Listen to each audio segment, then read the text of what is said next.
What's going on, ladies and gentlemen? It's Daniel, and welcome back to our video. I just got done watching the Bass Pro Shops NRA night race from Bristol International Speedway, the 29th race of the season, and the final race of the round of 16. Let's go ahead and just jump straight into it. I'm going to be honest here. I thought this race, while it wasn't a fantastic race at Bristol, I thought it was a really good race at Bristol. We got to saw a lot of good battles at the beginning of the race, and we also got to see kind of a long green flag stretch in the middle of this race where a driver flat out just lapped up to about 9th place in the running order, and then we got to saw a very excellent battle at the end of this race. We're going to talk about all of that here in this episode.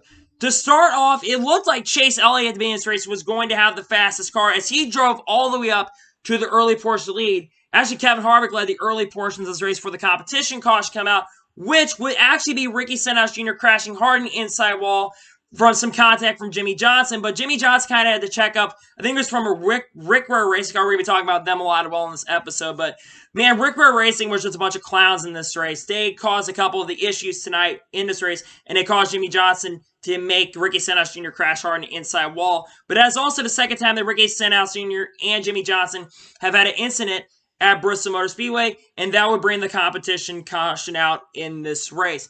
And then right after that, Chase Elliott would be able to drive all the way up to the front of this race, and he would dominate the early portion of this race. Kyle Busch, who had to start at the back of this race due to failing special tries, along with Eric Jones, Denny Hamlin, and also Bubba Wallace, and I think J.J. Gilly all had to start at the tail end of the field. Kyle Busch literally just drove all the way up to second place by the end of the stage. Kyle Busch in the early portion of this race looked like he was going to have the fastest car as he drove all the way up to second place in this race. And on the pit stop right after that, Kyle Busch would end up taking the race lead. And from here on out at stage 2, he would flat out dominate the early portions of the next stage of this race. And he would flat out dominate until about 16 laps ago when the first driver in the playoffs would end up running into some trouble early in this race. Basically, the 51 car Rick Ware race car, again, another Rick Ware racing accident. NBC really did not get a good replay of the accident, if we're going to be honest here. But it looked like one of the Rick Ware race cars kind of slowed down, and Christopher Bell basically ran into the back two by William Byron, and Byron would end up crashing, and that would unfortunately eliminate from the playoffs. It's good that he did get that win at Daytona, but man, it's very, very frustrating when you have a good car at Daytona, and you're not able to go out, and that would eliminate him from having a chance to win the playoffs this year, and he unfortunately is eliminated from the NASCAR playoffs. And then on the ensuing restart, Kyle Busch will be able to pull away from Kevin Harvick and Chase Elliott, and Kyle Busch was able to win stage number 2, which is only the second time Kyle Busch won a stage. Kyle Busch, for the majority of this race, looked like he was going to have the fastest car in this race. And then the ensuing restart, Kevin Harvick, who's been dominant all year, not as good on the 750 horsepower package, but dominant here, was able to pass Kyle Busch on the ensuing restart and basically drove off into the sunset. And Kevin Harvick was outlapping a lot of cars. Then green flag pit stops happened, and with 100 laps to go, with only 10 cars, and Chase Elliott and Jimmy Johnson have pitted. Unfortunately, those guys get trapped a lap down due to a caution taking place for Kevin Harvick and for Austin Dillon, who got into the back of a James Davison car because Kevin Harvick was pitting, coming to pit road.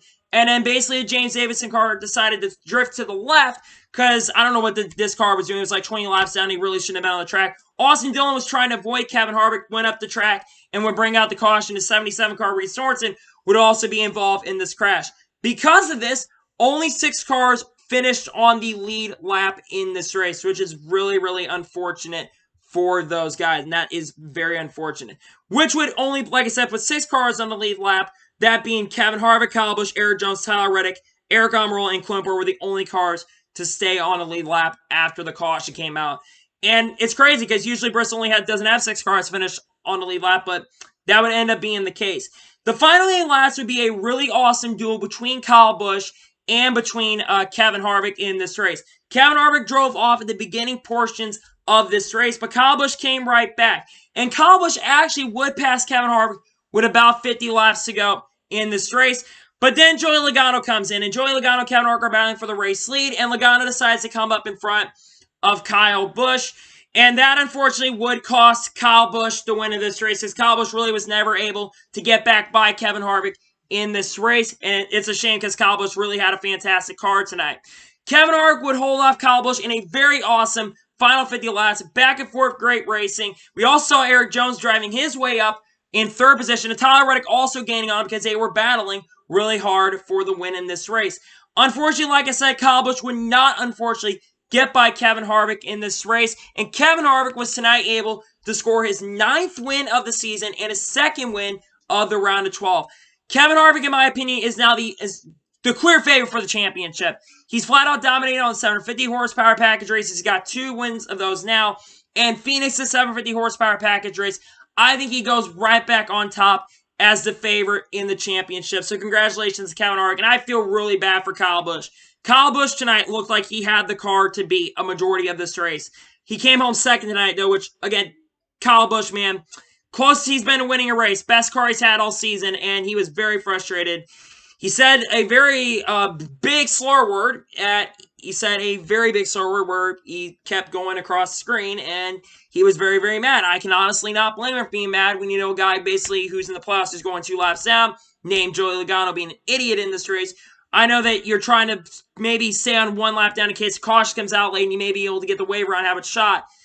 But man, it's very frustrating when a guy like Kyle Busch, has a shot to finally win his first race and continues his long streak, because this is the best chance he had all season up to this point, and unfortunately, he did not get that opportunity to go out and win. So that is frustrating for Kyle Busch, but comes home second. Strong run for him. Erik Jones went a very strong run in third place, also had to drive from the back like I mentioned. Comes home third, great run for Erik Jones. Tyler Reddick, the rookie, comes home with another top 5 run. Tyler Reddick, I think, will be a playoff contender next year. He's really good on these short tracks. Great run for Tyler Reddick, fourth. Eric Almirola, very good run in 5th. I did not think Eric Almirola was really going to have an awesome night tonight. But a 5th place run for Eric Almirola, he should be really proud of that. Clint Bowyer finished at 6th. Great run for him. Those both guys are locked into the championship. We'll also get into that very soon. But Clint Bowyer finished at 6th. Strong run for Clint Bowyer. Chase Elliott would end up driving all the way back up to 7th. The first car 1 lap down. Unfortunately, he had probably the 3rd best car in this race and dominated the early portions of this race. But unfortunately, like I said, he would get trapped 1 lap down in this race. But man, 7th place is still a very strong run.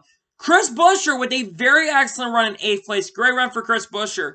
Ryan Preece, 9th, another strong run. And Michael McDowell, 10th, some really awesome runs for some drivers who don't usually run up front in a lot of these races. Chris Buescher's kind of disappointed me this year. He's had a couple good runs recently, and those 3 had good races. Joey Logano, the idiot in this race, finished his 11th. Still a solid run for Logano. He was up to 3rd or 4th at one point. But Penske cars had tire issues all night long, and he really never can get back up to the front. Austin Dillon with a quiet, strong run in 12th place. Great run for Austin Dillon, and he had a really strong round of 16. Worst race at a round of 16. Still finishes 12th. Ryan Blaney finishes 13th. Unfortunately, Ryan Blaney is not going to be able to advance to the round of 12, and it's unfortunate. He did not have a good car at all. I think he ended up having a tire issue late in this race in stage 3 that really cost him a shot to go for the victory. He was at one point up to 5th, but throughout the night, his car was just atrocious and just not good all night long, and it's very frustrating for Ryan Blaney. Matt Kenseth comes home 14th. Kurt Busch 15th. He also had a tire issue. A lot of playoff drivers had tire problems in this race. Same thing with Alex Bowman, who finished 16th in this race. Alex Bowman had a tire issue as well in this race. Like I said, a lot of tire problems. Jimmie Johnson finished at 17th. Jimmie Johnson had a top 10 car pretty much most of the night. He had to drive back up after contact with Stenhouse where he had to fix the damage. He probably would have finished top 10 in this race if that caution has come out. He ended up going down 3 laps, and that really cost him a shot at a strong run in his final race at Bristol. Ty Dillon finishes 18th. Matt DiBenedetto finishes 19th. Unfortunately, he is also eliminated from the playoffs after having a horrendous run in the round of 16. Hopefully that does not hurt his chances of staying at Wood Brothers because, man, tonight's performance was just not very good. He did have a good moment early in this race by staying out and collecting a few, I don't think he collected stage points, but it was a good try, but unfortunately never really could rebound after having that call. John Nemechek finishes 20th. Denny Hamlin 21st. Denny Hamlin had a very horrendous round of 16. He needs to figure out what is going on with him because the last 2 races have been terrible. He better be lucky that he had 3 the regular season was really good for him. I hope he can really turn around. Bubba Wallace 22nd, Cole Custer 23rd, Mark Truex Jr. finished 24th. He got some contact with Denny Hamlin. Denny Hamlin also had his hood up earlier in this race. Mark Truex Jr. got some damage. He had to kind of pit road, ended up finishing 4 laps down at 24th. He better be lucky he had a really good run of dogs because he almost killed his chances tonight of advancing. Ryan Newman 25th, Daniel Suarez 26th, Greg Alden 27th, Christopher 28th, 29th Quinn Houff, 30th JJ Yeley, 31st Joey Gase, 32nd Garrett Smithley, 33rd Corey LaJoie, 33rd 4th Brad Keselowski, 35th James Davison, 36th Reed Sorensen, 37th Timmy Hill, 30th William Byron, he's unfortunately eliminated, Josh Legge 39th, and finishing last in 40th place is Ricky Stenhouse Jr. And now I'm going to talk about the 4 drivers that are eliminated from the playoffs. First one, William Byron. I feel bad for William Byron. He kind of had a frustrating year. Unfortunately, he is eliminated from the playoffs. Ryan Blaney is definitely the one that really surprised me, who is missing the playoffs this year. The one I thought was going to go to the round of 8. He really struggled in the round of 16. I hope that they could turn around next year and get that luck, because he has terrible luck. And Danny B, you got that one right, unfortunately. I think Austin Hill was the biggest surprise, but man, Ryan Blaney struggled, unfortunately, is eliminated. The other 2 that are eliminated, unfortunately, Cole Custer, and I think it was Matty Dees. So those 4, unfortunately, are eliminated. 1 SHR car, 2 Penske cars, technically, because Wood Brothers is affiliated with Team Penske.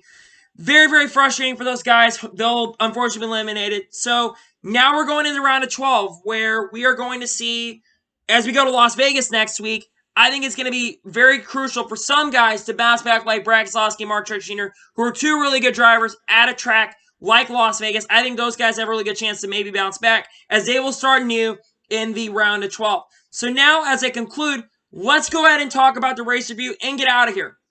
First of all, Ricker Racing, you guys are a bunch of idiots. I don't know what you're doing. You're 20 laps down. Get off the track. You kind of caused the outcome of this race to end up being really bad in this race. And now to talk about the review. Honestly, the first half of the race was excellent. I thought there was a lot of great battling, a lot of great passing in the race. And then the starting stage 3 to about 80 laps to go was really kind of a dud. There wasn't much that happened. Kevin Harvick just pulled out to like a 4 or 5 second lead, and they never really came back. Rick Ware did give a good portion of this race. We had 80 laps to go, and the final portion was excellent. We saw a great duel between Kyle Busch and Kevin Harvick. Now to give my score. I'm going to give the score of this race a solid 8 out of 10 for Bristol. This race was not as good as the last time at Bristol. It was better than the All-Star race in my opinion, but this was not as good as the Spring Bristol race earlier this year. I think it was the cooler temperatures. And the fact that PJ1 grip was not really applied as much for this race as it was for the Xfinity Series race. They did not reapply the PJ1 grip off the track. They probably should have, because I think we would have seen a little bit better racing. But I thought tonight's race was not too bad. I thought it was a solid race at Bristol Motor Speedway. And we're going to Vegas next week. So, anyway, that is going to be it for my race review from Bristol Motor Speedway. I want to thank you guys for watching today's video. Please like and subscribe to the channel, notification so you can be notified when a video does go live on my channel. Follow me on Twitter, Facebook, and Instagram. Link description below for that. And comment below your thoughts on tonight's race. What'd you think of tonight's race? Let me know in the comments below. Anyway, like I said, I want to thank you guys for watching today's video. And I will see you guys next time. Take care, everybody.